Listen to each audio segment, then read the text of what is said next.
Good morning, Central Texas. Welcome to Kids Community Connections, 103.1 Kids FM. I'm Phyllis Jones, your host for this morning. You know, in Central Texas area, in fact, I'll say all over, we have some children, and they're special needs. And I'd rather say they're physically and or mentally challenged. And as you know, I work with special needs kids. I work with the little shorties, little 3-year-olds. But, you know, often parents are confused about what services are out there for their children.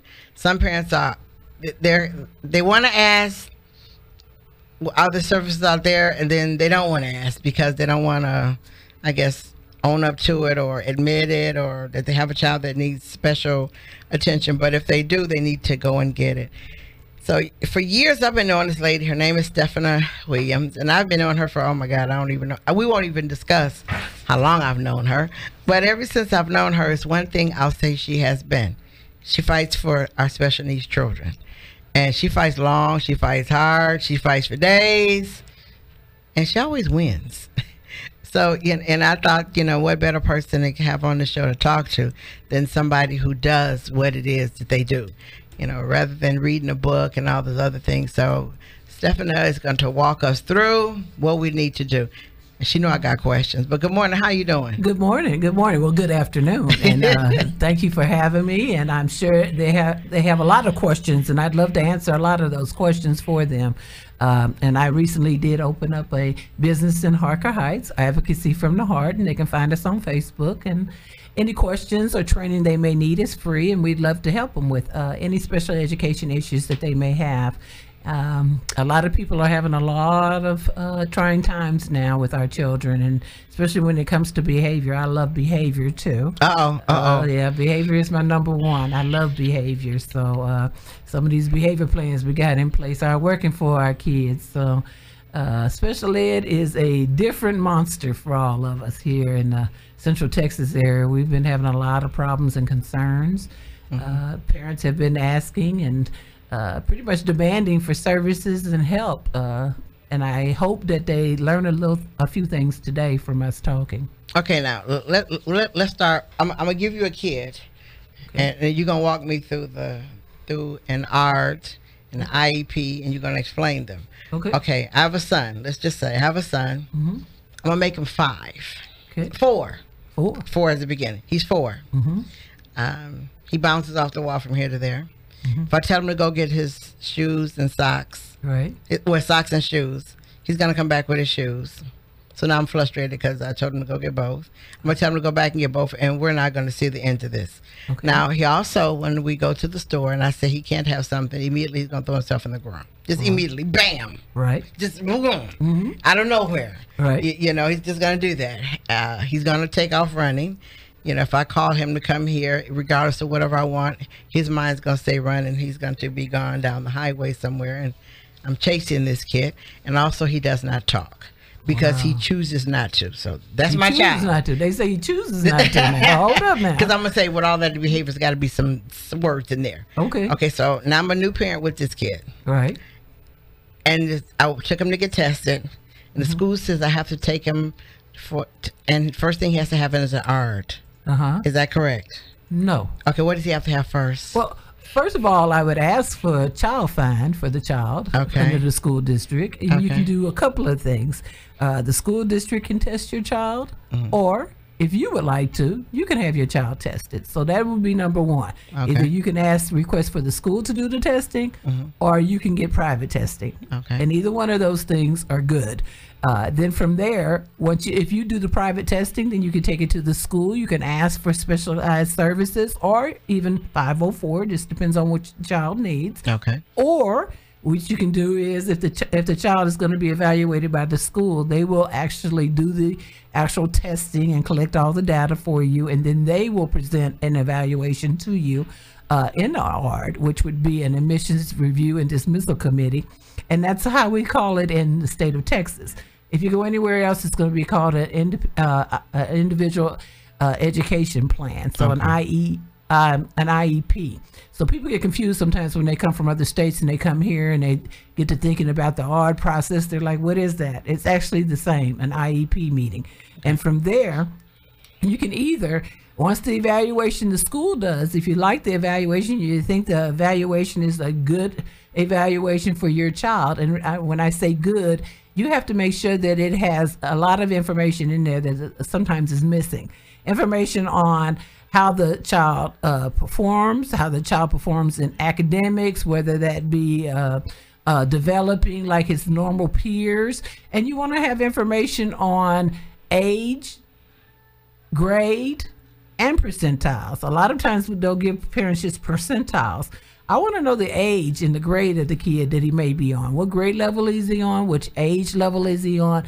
And then you can tell me a percentile, you know. So if he's 70 percentile out of 100 kids, you know, that means that there may be 70 other kids that's academically or more performance inclined than that kid. So that may be a problem, okay? So that would be the first thing. And then after you look at that data, if you believe that that data is correct and true, then you can accept that. And from there, you can build a plan. But if you do not accept that data and you don't think it's accurate data, you can always ask for what we call an IEE, an independent educational evaluation, whereas you can go on the outside and you can have that data done. You can request that the school pay for that if you would like.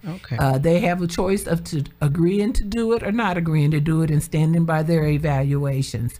That's really up to them. That's the school's choice. And the person that actually makes that decision is the actual special education director. Okay. So if they say that they will allow you to do an IEE, then they will give you a list of people that can provide that IEE to you. Now, you do not have to actually pick a name off that list. What you need to do is look at the list and decide whether or not there's someone that is knowledgeable on the disability that you think your child has, and they can make a good valuation for you, because this is your chance now to bring in the information that you wanted to bring in. You say what's not in the actual evaluation the school did. And so there may not be, the person that you may want may not be on that list. But if they meet the criteria of the same list of people that are on their list, if they meet those qualifications, then they can ask for that other person to come in and do that assessment. They just have to meet the criteria. So you want to ask the school for the criteria of the people who can do an IEE for you. So, and once you do that, then you pick that person, send that to the actual special ed director, and then from there they will go ahead and bill a special ed director or the school that you're actually at for that evaluation. Once that evaluation comes in, now you have 2 evaluations. So all they have to do is they can consider the IEE along with considering what they already did. Now, if they feel that it is a good and valid evaluation, then they may accept that. But if not, then they may say that they still believe that theirs is the most valid evaluation and still want to go with theirs. And now you're at a standstill and a point where you have to make some decisions. Okay. And some of those decisions would be, do I have any other information or any other data? Maybe I had an outside evaluation done prior to coming to this community that's not over 3 years old, that has some valuable information that I can bring to the table. Maybe I want to ask the school for additional information, additional evaluations to bring to the table to talk about this kid and what actual disabilities they have, because you want to make sure that you are evaluating them in all disabilities. You want to make sure that you have a complete picture and a baseline. And the importance of this is, if your evaluation does not have a good baseline for a child, baseline means everything that child can do, performance skills, academic skills, where they are as far as to the online with their peers, where they at academically online with their peers, all of those things, behaviorally, socially, verbally, what are they at, not only with their peers, but at the age that everybody else is. If say he's 5, because we're talking about a 5-year-old, and does all 5-year-olds still do the things that he does? And if not, then that may be a problem or a concern. And you want to make sure that you have all that down on a baseline, because once you got that baseline, then you can start determining where you want to go. So this is my baseline, this data that I said now, because now I've got some good data. This is my baseline. And where do I want to go from here? So if it's the kindergartner, I want to start looking at the kindergarten curriculum. And I want to say to myself, this is what a kindergartner is supposed to know. Right. And so let's say little Johnny, because I like Johnny. Johnny doesn't have a lot of the skills. What you want to do is build goals and objectives to build those skills in order for him to come online and level the playing field against all the other children that are actually within that classroom. So if all the other kids are on this level, and he needs to be brought up to that level, what goals do we need to put in place for that child to come on level with the rest of his peers in order to be able to graduate with his peers later in the future? So those are the things that I'm looking for when I'm going over an IEP. So if you never have a good evaluation, you're never going to get a good IEP is my whole point to this. Right. So the baseline is the evaluation. And so we want to make sure that we get a good evaluations. And I did talk to you earlier. I had said something about now we may find ourselves in an awkward position when as we've got outside data that says one thing, right, and inside data that says another thing. Right. So then we're going to have to get some additional data, either from the school or from the outside source or another source that we've actually taken our child to bring that information forward to make a decision in the IEP team, because you're part of the team as a parent. So you're all making those decisions, but it's based on data, which is the evaluation. So the first thing is the data. Again, so once y'all have decided as a team that y'all all agree on the data and the information, then you want to move forward with that IEP. But if you don't agree with that data and that information after you've actually even done an IEE, you again can file what we call mediation or due process and resolution. You don't want to go that far. At first, you want to try to work things out as much as possible, but those are some more options that we can talk about later on in this conversation. So, okay, in that part right there where the parent is saying, I like some of what I see in this IEE to be transferred over, and they say no, is that when a parent can seek for an advocate? They can. They definitely can. They can just seek an advocate at any time in the process. It's better to pretty much start learning your rights before you even get into the special education process. I recommend you actually looking into, I love LRP books. There's some really good publications. So if anybody's heard of that, LRP publications, they have some wonderful information. Rights Law, which is another website. They actually have some great information if you're getting started. But if you already know a little bit and you're pretty much educated on some of the processes, I would recommend LRP publications for you. Okay. Another place that you can actually go to is ESC12, www.esc, excuse me, I don't want to say 12, 18, which has IDEA on it. It's actually a tool that you can use to go in and learn about your rights and get information about your rights. Also, ESC12.net actually has free classes for some special education information that they provide.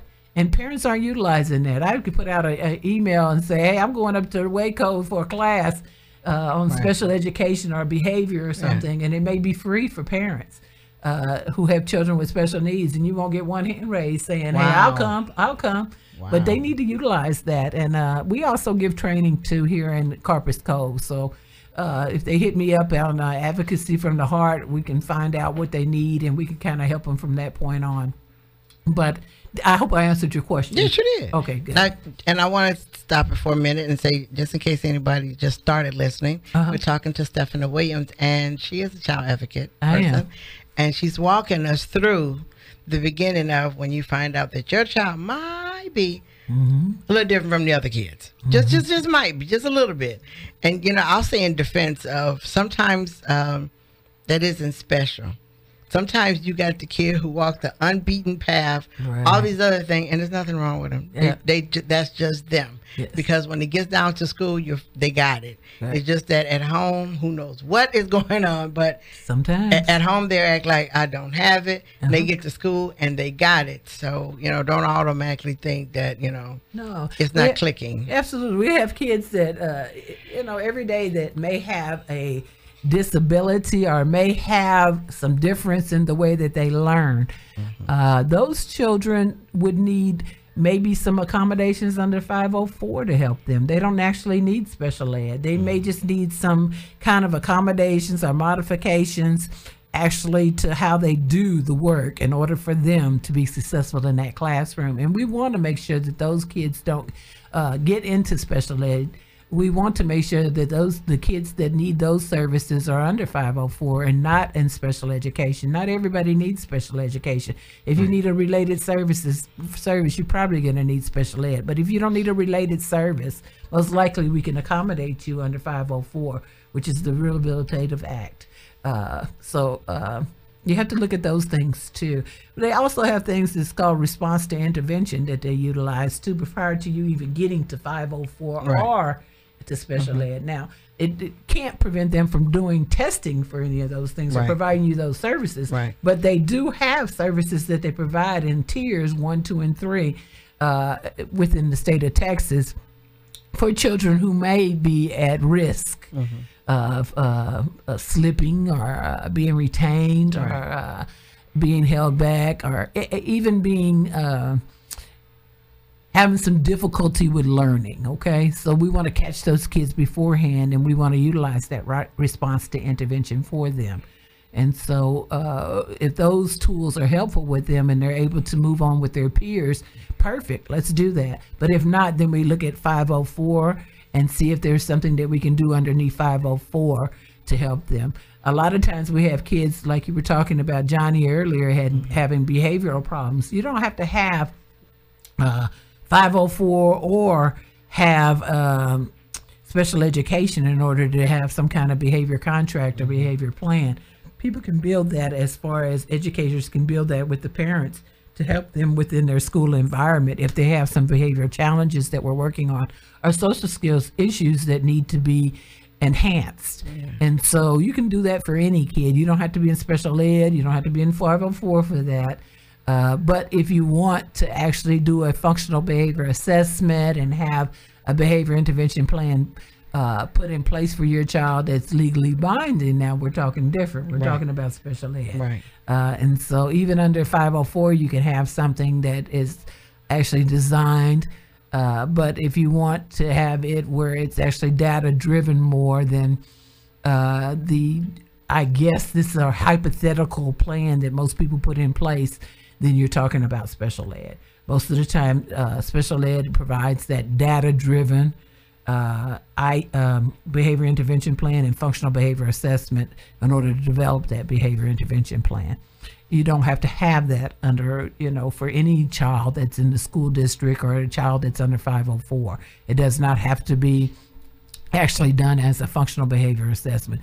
And a lot of times they're not even doing functional behavior assessments for special ed children either until actually when they get in trouble, to the point where they actually are thinking about taking them over to an alternative school or taking them out of, placing them into a more restrictive environment. Then they start thinking about, well, we better do a functional behavior assessment.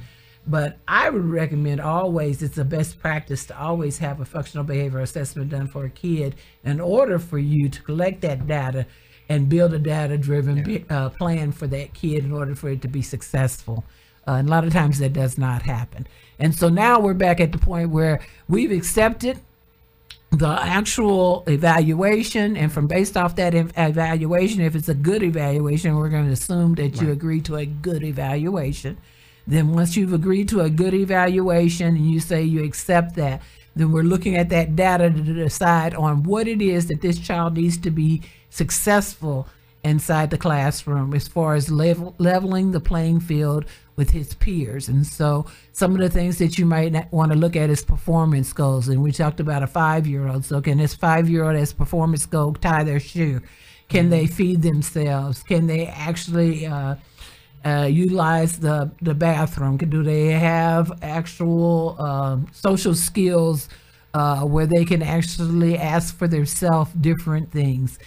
Can they cross the street with an adult and know that they can be safe and they need to hold their hand? Just any of those things. Do they know when they're going through the cupboard that this may be poisonous versus this is something that, I can eat or that is edible?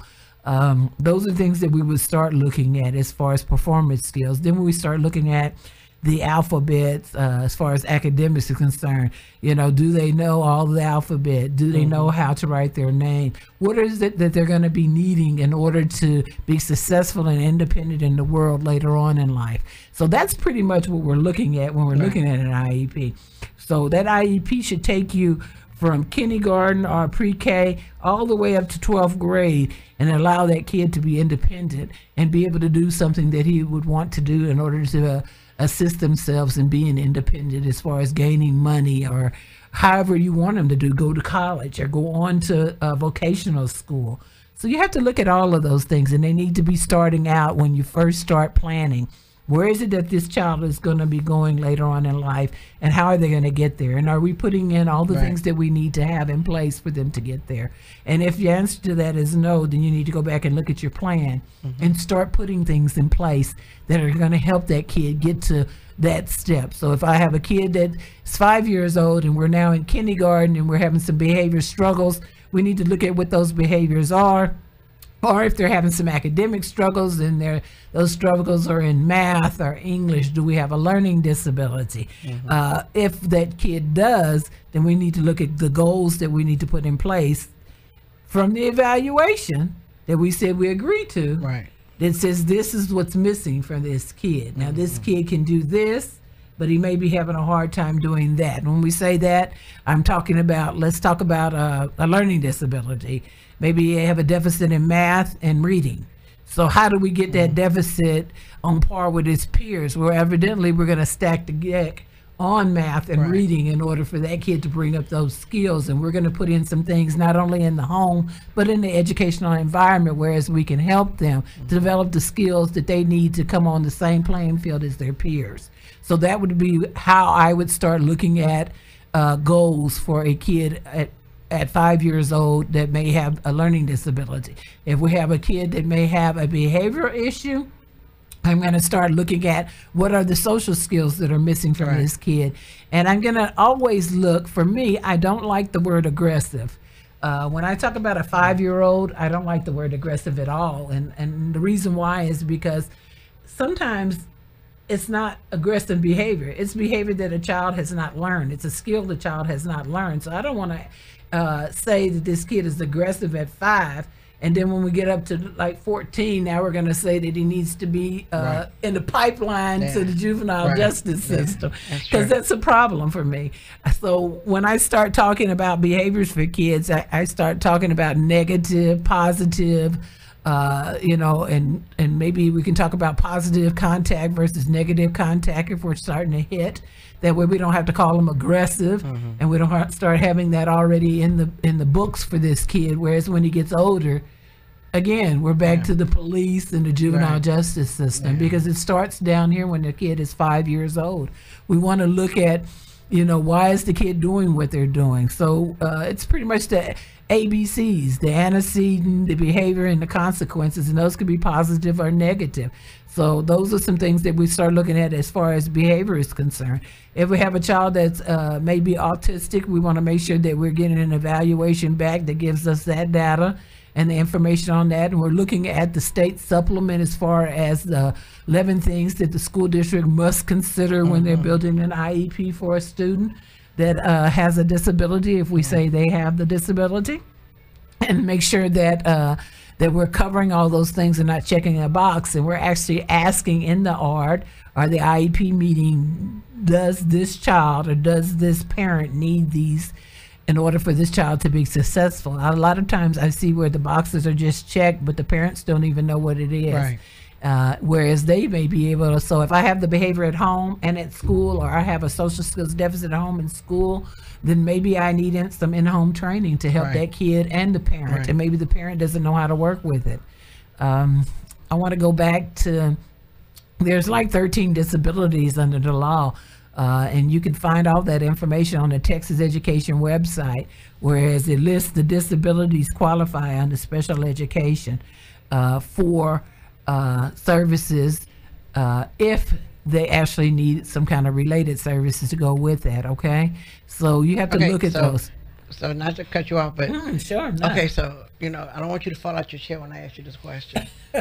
So not speaking English is not a disability? Not speaking English is not a disability. You sure? But absolutely. Okay. It may be a barrier, and it may need some help as far as English is concerned and helping that child with learning English as a second language, but it is not a disability. And as a matter of fact, if the testing comes back, it would disqualify you if that's the only thing that you have going on, is that you just have, you don't have English as your first language, or even have it as your second language. Right. And then what happens is that you fall behind because you're not learning the language fast enough. So they should be looking for a classroom, or maybe even a PPCD class, or even a early intervention class where they're going to help you interpret Spanish, German into English, whereas you won't be behind your peers. Right. That's what we're kind of going to look for. Because that also causes a behavior. It does.